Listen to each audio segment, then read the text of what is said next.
వంకాయ, కోడిగుడ్లు, బంగాళదుంప కర్రీ. ఓకే.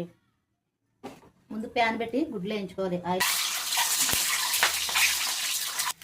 గుడ్లు వేగిన తర్వాత పచ్చిమిర్చి వేసుకోవాలి.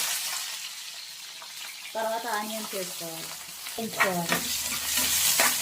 చేసి పెట్టుకున్న దుంపలు పెట్టుకొని వండుకుంటే బాగుంటాయి. దుంపలు వేసుకోవాలి. మంచిగా వేయించుకోవాలి.